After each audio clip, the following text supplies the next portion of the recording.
Assalamualaikum warahmatullahi wabarakatuh. Perkenalkan, nama saya Bida Nunung Nurjana dari Majelis Kesehatan Pimpinan Daerah Aisyah Kota Cirebon. Pada video kali ini saya akan memaparkan mengenai stunting. Indonesia masih menghadapi permasalahan gizi yang berdampak serius terhadap kualitas sumber daya manusia. Salah satunya masalah kekurangan gizi di Indonesia adalah stunting. Jumlah anak balita di Indonesia sekitar 22,4 juta setiap tahun. 3 dari 10 balita di Indonesia mengalami stunting. Penanggulangan stunting menjadi tanggung jawab kita bersama, tidak hanya pemerintah tetapi juga setiap keluarga di Indonesia. Karena stunting dalam jangka panjang berdampak buruk tidak hanya terhadap tumbuh kembang balita. Kami, Aisyah Jawa Barat, siap mencegah stunting untuk generasi emas yang berkualitas.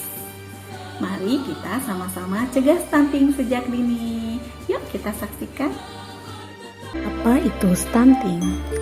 Stunting adalah kondisi gagal tumbuh pada anak balita akibat dari kekurangan gizi kronis sehingga anak terlalu pendek untuk usianya. Kekurangan gizi terjadi sejak bayi dalam kandungan dan pada masa awal setelah anak lahir, tetapi stunting baru nampak setelah anak berusia 2 tahun. Ciri-ciri stunting.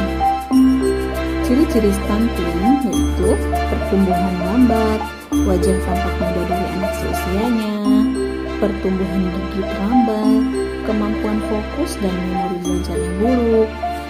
Usia 8-10 tahun anak menjadi lebih pendiam. Anak mudah lelah, berat badan cenderung menurun, perkembangan tubuh terhambat, seperti telat menstruasi pertama pada anak perempuan. Penyebab stunting. Penyebab stunting yaitu kurangnya asupan gizi selama hamil dalam waktu yang cukup lama, selama 1000 hari pertama kelahiran. Kebutuhan gizi anak yang tidak tercukupi. Dampak dari stunting ini adalah dampak jangka pendek, peningkatan kejadian kesakitan dan kematian, perkembangan kognitif, motorik, dan verbal pada anak tidak optimal, peningkatan biaya kesehatan, terganggunya perkembangan otak, kecerdasan, gangguan pada pertumbuhan fisiknya, serta gangguan metabolisme.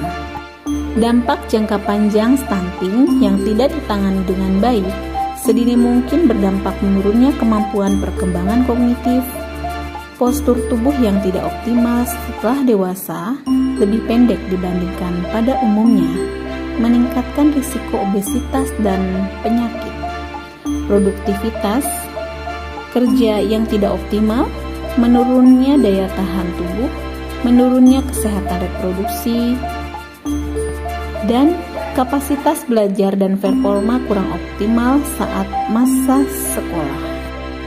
Upaya pencegahan. Mari kita cegah stunting, karena stunting merupakan salah satu target Sustainable Development Goals yang termasuk pada tujuan pembangunan berkelanjutan kedua, yaitu menghilangkan kelaparan dan segala bentuk malnutrisi pada tahun 2030 serta mencapai ketahanan pangan. Target yang ditetapkan menurunkan angka stunting hingga 40% pada tahun 2025. Upaya kita dapat melakukan dengan menurunkan prevalensi stunting dimulai sejak ibu hamil dan bersalin, balita, anak usia sekolah, remaja, dewasa muda. Pada masa hamil, intervensi yang dilakukan pada 1000 hari pertama kehidupan mengupayakan jaminan mutu antenatal care terpadu, meningkatkan persalinan di fasilitas kesehatan, menyelenggarakan program pemberian makanan tinggi kalori, protein, dan mikronutrien, deteksi dini penyakit, pemberantasan kecacingan, meningkatkan transformasi kartu menuju sehat dalam buku KIA, menyelenggarakan konseling inisiasi menyusu dini dan ASI eksklusif, serta penyuluhan dan pelayanan KB. Pencegahan di masa balita perlu ada pemantauan pertumbuhan balita, menyelenggarakan kegiatan pemberian makanan tambahan untuk balita, menyelenggarakan stimulasi dini perkembangan anak, memberikan pelayanan kesehatan yang optimal. Di anak usia sekolah, melakukan revitalisasi usaha kesehatan sekolah, menguatkan kelembagaan tim pembina UKS, menyelenggarakan program gizi anak sekolah, dan memberlakukan sekolah sebagai kawasan bebas rokok dan narkoba. Pencegahan di masa remaja. Mari kita tingkatkan penyuluhan untuk perilaku hidup bersih dan sehat, pola gizi seimbang, tidak merokok dan mengkonsumsi narkoba, serta pendidikan kesehatan reproduksi.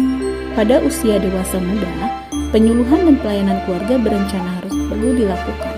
Deteksi dini penyakit menular dan tidak menular, serta meningkatkan penyuluhan untuk perilaku hidup bersih sehat, pola gizi seimbang, tidak merokok atau mengkonsumsi narkoba. Pesan ini disampaikan oleh Majelis Kesehatan Pimpinan Daerah Aisyah Kota Cirebon dan Pimpinan Wilayah Aisyah Jawa Barat. Terima kasih. Assalamualaikum warahmatullahi wabarakatuh.